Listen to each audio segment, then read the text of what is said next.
राधे राधे, हरे कृष्णा। इस समय पवित्र ज्येष्ठ मास चल रहा है और यह ज्येष्ठ मास सिर्फ एक सामान्य मास नहीं है, अपितु हमारी आत्मा को परम भगवान परमात्मा से जोड़ने का सुनहरा अवसर है।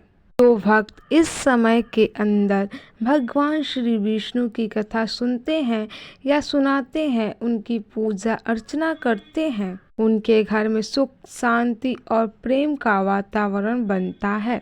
भगवान श्री हरि की कृपा से जीवन की बाधाएं दूर होती हैं और हृदय में भक्ति जागृत होती है।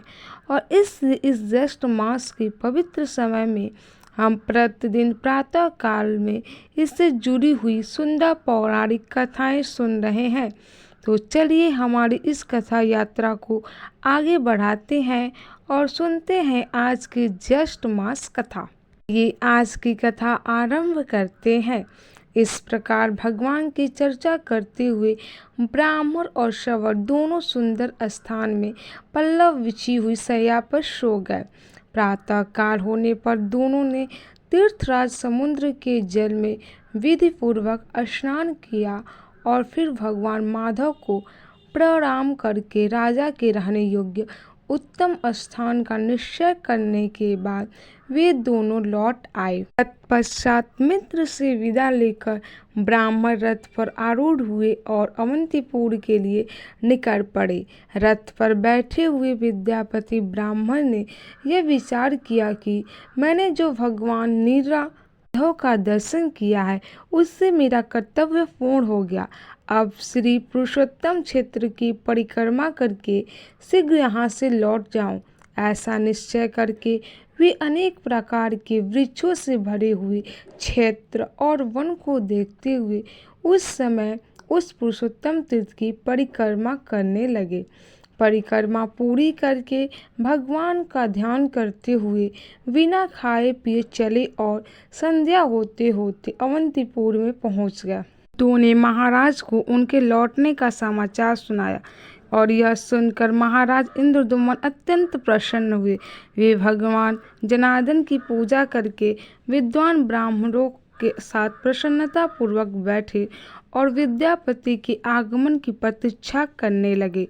और उसी समय प्रवेश मार्ग बताने वाले छड़ीदार सिपाहियों और द्वारपालों द्वारा सूचित किए हुए रास्ते से उत्कंठित हुए पूर्ववासियों के साथ विद्यापति ब्राह्मण ने भगवान नीलमाधव की प्रसाद स्वरूप सुंदर माला हाथ में लेकर राजा के दरबार में प्रवेश किए।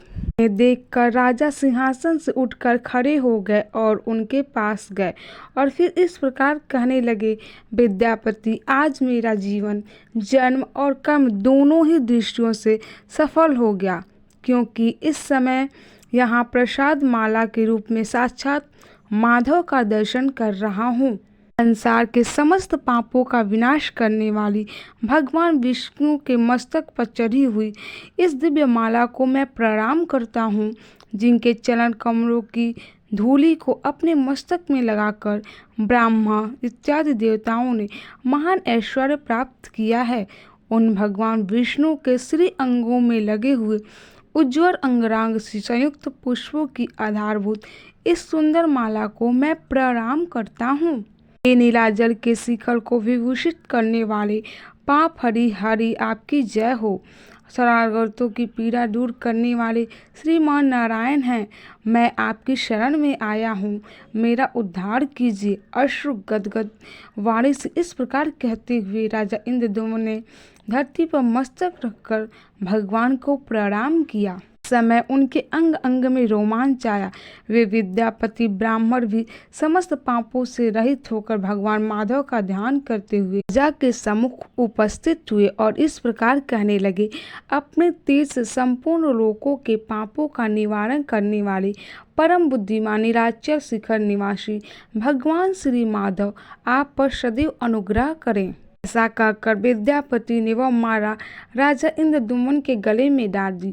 राजा ने भी उठकर अपने हृदय पे लटकती हुई माला को देखकर ऐसा माना कि इसके रूप में साक्षात भगवान लक्ष्मीपति मेरे हृदय में आ गए हैं।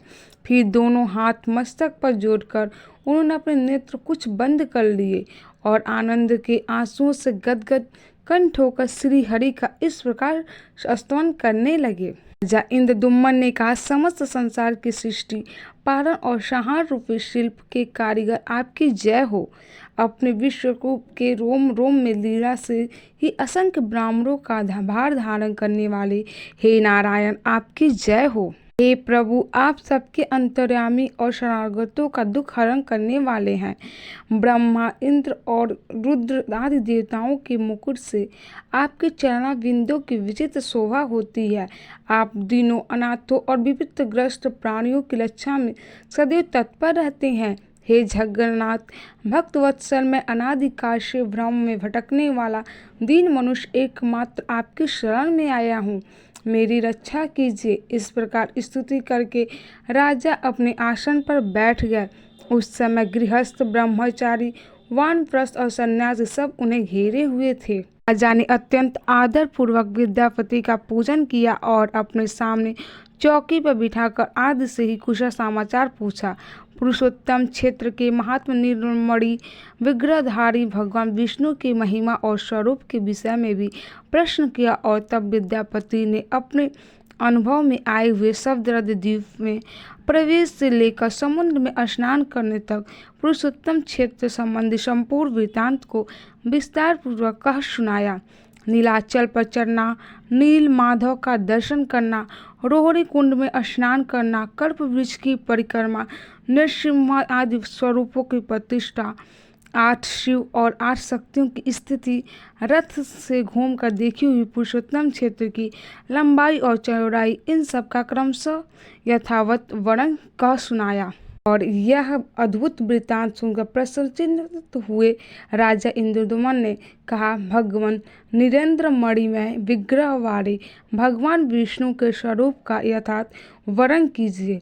यह सुनकर विद्यापति ने कहा, हे राजन, मैं भगवान जगन्नाथ की उस दिव्य मूर्ति का वर्णन करता हूँ जिसे इस चर्म चक्षु से देखकर मनुष्य मोक्ष का भाजन बन जाता है।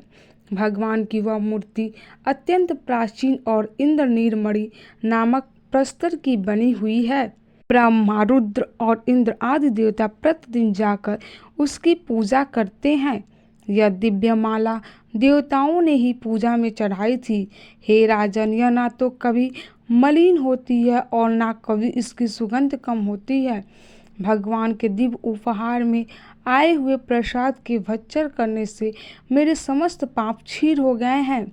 मैं देवताओं के समान अलौकिक तेज से संपन्न हो गया हूँ। क्या आप इस बात को देख रहे हैं?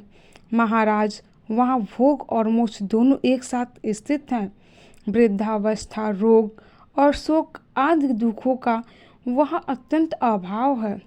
उस तीर्थ में विकसित नीलकमल के सदृश विशाल नेत्रों वाले साक्षात भगवान जगन्नाथ प्रसन्न वदन से विराजमान है, जो शरणागतों को अमृतमय मोक्ष प्रदान करते हैं। यह सुनकर राजा इंद्रदुम्न ने पूछा कि हे द्विजश्रेष्ठ, जन्म से लेकर कुछ काल पहले तक तो आप पुरुषोत्तम क्षेत्र में कभी गए भी नहीं थे। आपने वहाँ के दिव्य वृत्तांत को कैसे जान लिया? तब विद्यापति ने कहा, हे राजन, मैं संध्या के समय पुरुषोत्तम तीर्थ में भगवान नीलाचल वासी विष्णु के समीप पहुँचा था। उस समय वहाँ दिव्य सुगंध युक्त वायु चल रही थी।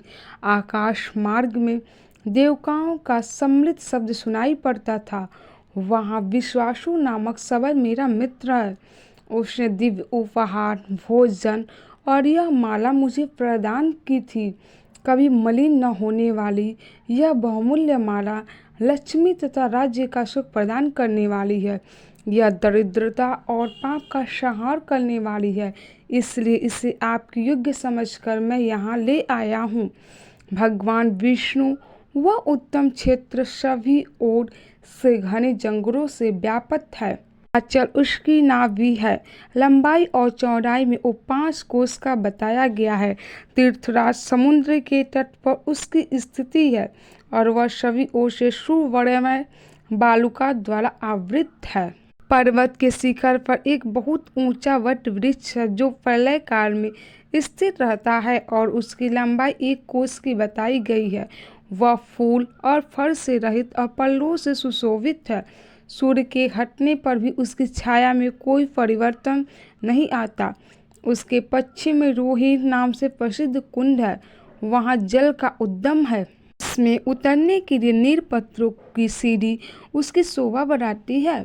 कुंड के बाहर चारों दिशाओं में स्फटिक मणि की 4 वेदियां हैं। पाप राशि का संहार करने वाले पवित्र जल से भरा हुआ वो कुंड बड़ा ही मनोरम है। कुंड की पूर्व दिशा में जो विधि है उसके मध्य भाग में शंख चक्र गदाधारी भगवान विष्णु इंद्र नीलमणि में स्वरूप धारण करके विराजमान है। स्थान वट वृक्ष की छाया पड़ने से सदा शीतल बना रहता है। भगवान का वह विग्रह 81 अंगुल ऊंचा है और सरगुण में कमर के ऊपर स्थित है। उस श्री विग्रह के मुख चंद्र से तीनों प्रकार के तापों का निवारण होता है। भगवान के दोनों नासिका पुट तिल के फूल के समान शोभा धारण करते हैं। चित्रमयी मूर्ति होने पर भी भगवान के अधर पर मुस्कान की छटा रहती है। हंसी से खिले हुए जुगल कपालों द्वारा डोरी बहुत सुंदर दिखाई देती है। मुंह के दोनों कोनों ऐसे दिखाई देते हैं मानो और किसी मूर्ति के मुख कोण वैसे कभी बने ही नहीं। हास्ययुक्त अधर, कपोल, कोठी और मुंह के सुंदर कोने आदि को धारण करने वाले भगवान माधव विश्वकर्मा आदि शिल्पियों के लिए आदर्श बने हुए हैं। मकर आकर कुंडलों से सुशोभित दोनों कानों के द्वारा भगवान का मुख चंद्र गुरु और शुक्र के मध्य भाग में स्थित पूर्व चंद्र का उपहास करता है। गले के सुंदर आभूषण से शोभाजनक कंठ प्रदेश के द्वारा भगवान अपना दर्शन करने वाले पुरुषों के चित्त में दशरावत शंख से मुक्तामणि के प्रकट होने की आशंका उत्पन्न करते हैं। उनके कंधे मोटे और चौड़े हैं। घुटने तक की लंबी 4 भुजाएं हैं। वक्ष स्तर पर स्वच्छ और निर्मल हार शोभा पा रहा है। दिव्य कौस्तुभ मणि में पड़े हुए प्रतिबिंब के रूप में मानव वे 14 भुवनों को धारण करते हैं। गहरे नाभि रूपी सरोवर में प्रविष्ट हुई सूक्ष्म रोम अवलियों के कारण भगवान का श्री विग्रह बड़ा मनोहर प्रतीत होता है। गले में लटकता हुआ हार त्रिवेणी के मध्य भाग तक का स्पर्श करता है। मोती की माला कमर के पास तक लटकी हुई है। वे पीतांबर से शोभा पाते हैं। दोनों जगहें 2 खंभों के समान जान पड़ती हैं। मानो वे मुझ के मंगलमय धाम में जाने के लिए बाहरी द्वार के आश्रय हो। भगवान के दोनों चलन गोलाकार घुटनों पैरों तक लटकती हुई वर्णमाला और रत्नमय करों से शोभा पाते हैं। वे हार, कंकर, भोज, बंद और मुकुट आदि से विभूषित हैं। भगवान अपने चारों हाथों में क्रमशः चक्र, पद्म, गदा और शंख रूप में परिणत ज्ञान, अहंकार, ऐश्वर्य और शब्द ब्रह्मा को धारण करते हैं। भगवान जगन्नाथ संपूर्ण दिशाओं को प्रकाशित करते हुए नीलाचल के शिखर पर विराजमान है।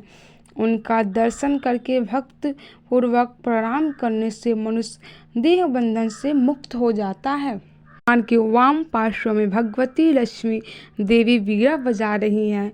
उनकी दृष्टि भगवान के मुख की ओर है। वे संपूर्ण लावण्य का निवास और समस्त अलंकारों से विभूषित है। जगत के पिता और माता भगवान विष्णु और भगवती लक्ष्मी दोनों उस पर्वत पर निवास करते हैं। मैंने उन दोनों का दर्शन किया। वे दोनों मौन भाव से बैठे हैं और अपने मुस्कुराती हुई दृष्टि से दर्शन करने वाले प्राणी पर कृपा की वर्षा करते हैं। दिनों पर दया करने के कारण मैंने उन्हें चैतन्य रूप भी माना। पीछे अपने फड़ों का छत्र लगाए भगवान शेषनाग खड़े हैं। आगे सुदर्शन चक्र को दिव्य शरीर धारण करके खड़े हुए देखा है। सुदर्शन के पीछे गरुड़ जी हाथ जोड़कर खड़े हैं और इस प्रकार अद्भुत रूप धारण करने वाले साक्षात लक्ष्मीपति भगवान विष्णु का दर्शन करके मेरा मन बार बार उन्हीं की ओर दौड़ रहा है, मानो कोई इसे रस्सियों में बांधकर अपनी ओर खींच रहा हो। तीर्थ, स्नान, तप, दान, देव यज्ञ और व्रतों के द्वारा भी कोई वैसे दिव्य रूप में भगवान का दर्शन नहीं कर सकता। जो लोग निर्मल आकाश की भांति प्रतीत होने वाले निर्विग्रह पुरुषोत्तम तीर्थ निवासी भगवान विष्णु का ध्यान करते हैं, वे सब प्रकार के बंधनों से रहित होकर भगवान विष्णु के धाम में प्रवेश करते हैं। जिसने नीलाचल नाथ भगवान का दर्शन कर लिया है, वही दानी, वही यज्ञकर्ता, वही सत्यवादी, वही धर्मात्मा, वही संपूर्ण गुरु से श्रेष्ठ और समस्त जगत में महान है। राजन, वहाँ जगदीश्वर माधव के जो सेवक हैं, उन्हीं से मैंने भगवान की इस महात्म का परिचय प्राप्त किया।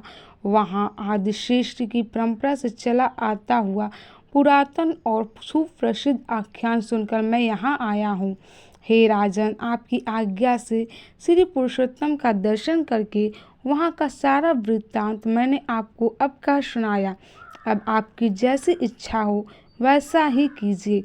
इतना कहकर विद्यापति चुप हो गया और उसके बाद राजा इंद्रद्युम्न अत्यंत प्रसन्न हो गए और फिर उन्होंने कुछ निर्णय लिया। वह क्या था वह हम सुनेंगे इस ज्येष्ठ मास कथा श्रृंखला की अगली कड़ी में। उसे सुनने के लिए अपने चैनल भक्ति भजन को सब्सक्राइब कर लीजिए। तो यह थी आज की वीडियो। आज की वीडियो आपको कैसी लगी कमेंट में ज़रूर बताएं।